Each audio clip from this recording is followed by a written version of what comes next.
नमस्कार साथियों, मैं महेश शिवरे कोचिंग क्लासेस आप सभी का स्वागत करता हूं। और आज से मैं अपने YouTube चैनल के माध्यम से आप सभी के लिए सामान्य अध्ययन की एक सीरीज पेश कर रहा हूं, जो आपकी पढ़ाई के लिए मददगार साबित होगी। साथियों, आज का दिन शुभ है। आप सभी के लिए स्वतंत्रता दिवस की हार्दिक शुभकामनाएं। जैसा कि हमने देखा है पिछले दिनों में कि हम मार्च से एक ऐसे संक्रमण से गुजर रहे हैं जहां हमारी शिक्षा, जो हमारी पढ़ाई काफ़ी हद तक बाधित हुई है।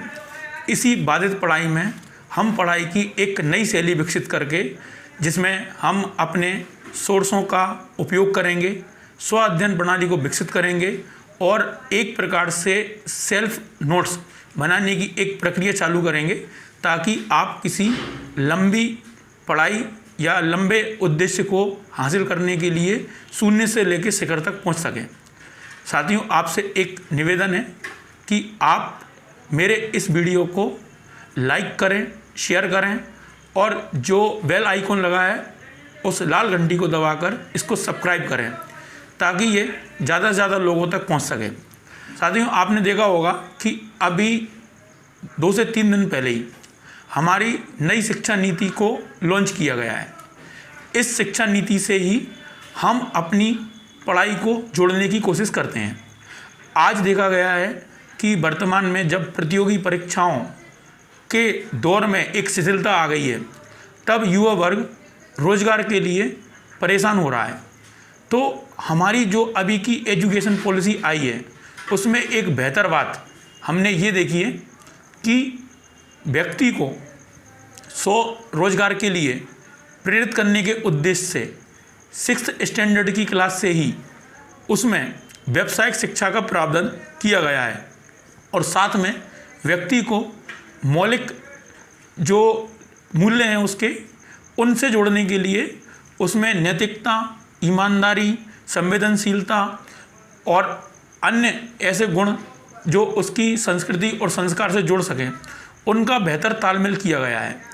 साथ में शिक्षा को हम जिस बर्डन के रूप में देखते थे, उस बर्डन के रूप में ना देखें, इसके लिए भी इस शिक्षा प्रणाली में मल्टी सब्जेक्ट्स की एक विशेषता रखी गई है, जो ये तय करती है कि व्यक्ति अपनी चॉइस के हिसाब से सब्जेक्टों का चयन कर सकता है और अपने इंटरेस्ट के हिसाब से एजुकेशन को चुन सकता है।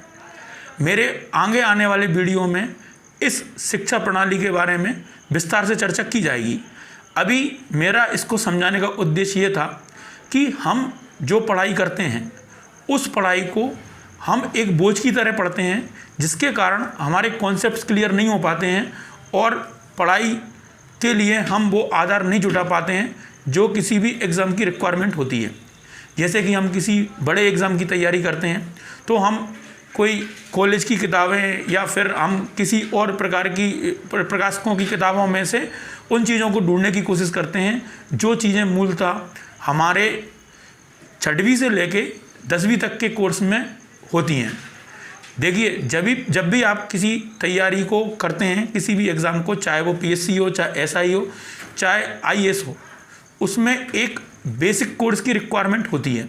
उस बेसिक कोर्स में हम जब सिलेबस को देखते हैं, तो सिलेबस में हमको इतिहास मिलता है, संविधान मिलता है, अर्थशास्त्र मिलता है, भूगोल मिलता है। लेकिन हम पढ़ते क्या हैं उसमें? कभी हमने ये नहीं सोचा कि इन विषयों की परिभाषा क्या होती है। अगर हम इन विषयों की परिभाषाओं को अपने मौलिक रूप में समझकर आत्मसात करें, तो ये हमारे लिए एक बेहतर पद्धति होगी पढ़ाई की। मान लीजिए आप टीचिंग लाइन में जाना चाह रहे हैं, आप शिक्षक बनना चाह रहे हैं, जिसके लिए B.Ed, D.Ed, PhD की जाती है। हालांकि नई शिक्षा पद्धति में इन सब के प्रारूपों को काफ़ी हद तक बदला जा रहा है, लेकिन हमने देखा है कि हमारी शिक्षा प्रणाली जो एकेडमिक है, वो दोषों से भरी पड़ी है, जहाँ पर शिक्षक अपने छात्रों को ठीक ढंग से मार्गदर्शन नहीं दे पाते, जिससे उनकी नींव कमज़ोर हो जाती है और छात्र नहीं समझ पाते हैं कि वो किस रूप में पढ़ाई को आत्मसात करें और अपनी नींव मजबूत करके आगे बढ़ें। एक उदाहरण के तौर पे आपको समझाता हूँ। कि मान लीजिए कि आप किसी को भूगोल के अंतर्गत ये समझाना चाह रहे हैं कि पृथ्वी गोल है और घूम रही है, तो उसको हमें ऐसे व्यक्ति को समझाना है जो अक्षर ज्ञान भी नहीं जानता है। तो इसको समझाने के लिए अभी हमने रक्षाबंधन यानी सावन का त्यौहार मनाया है। कोविड-19 के चक्कर में हम इसको ठीक से सेलिब्रेट नहीं कर पाए हैं, लेकिन फिर भी उसी सावन के दौरान एक भोरा या लट्टू होता है जिसे रस्सी के माध्यम से घुमाया जाता है। हम किसी भी व्यक्ति को समझा सकते हैं कि जिस तरीके से भोरे को रस्सी से बांधकर घुमाया जाता है उसी तरीके से पृथ्वी घूम रही है।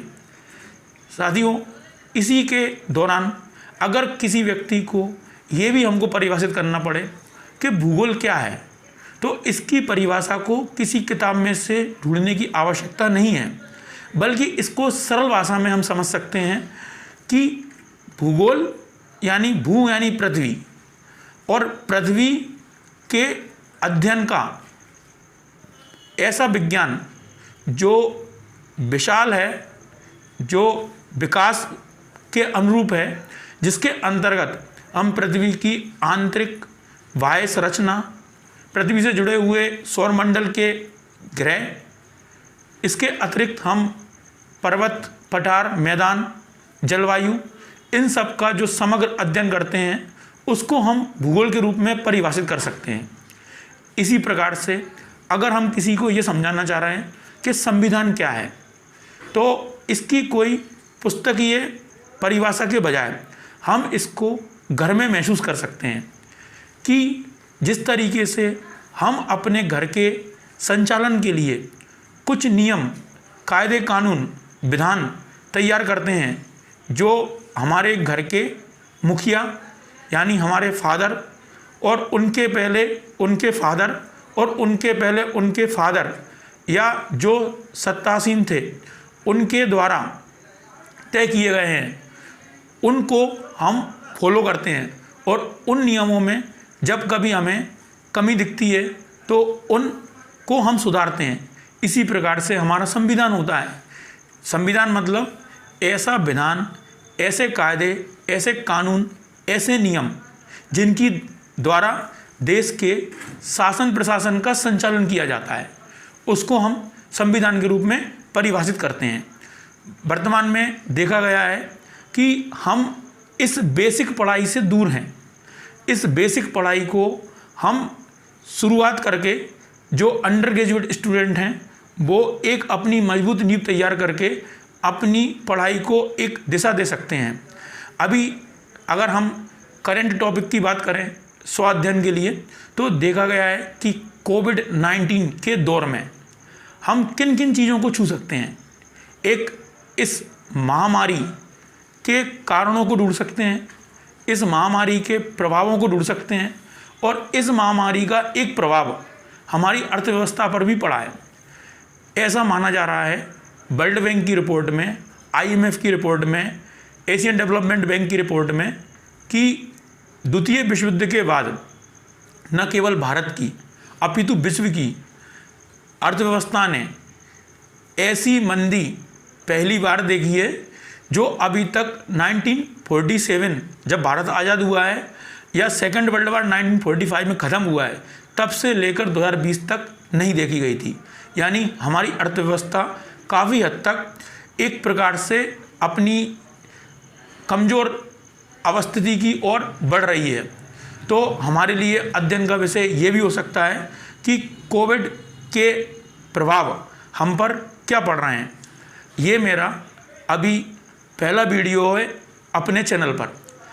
आगे मैं आपको अलग अलग टॉपिक के अलग अलग वीडियो लगातार पेश करता रहूँगा और कोशिश करूँगा कि आपको इतिहास की, भूगोल की, अर्थव्यवस्था की, संविधान की, सबकी जानकारियों के साथ करंट की भी जानकारी लगातार होती रहे।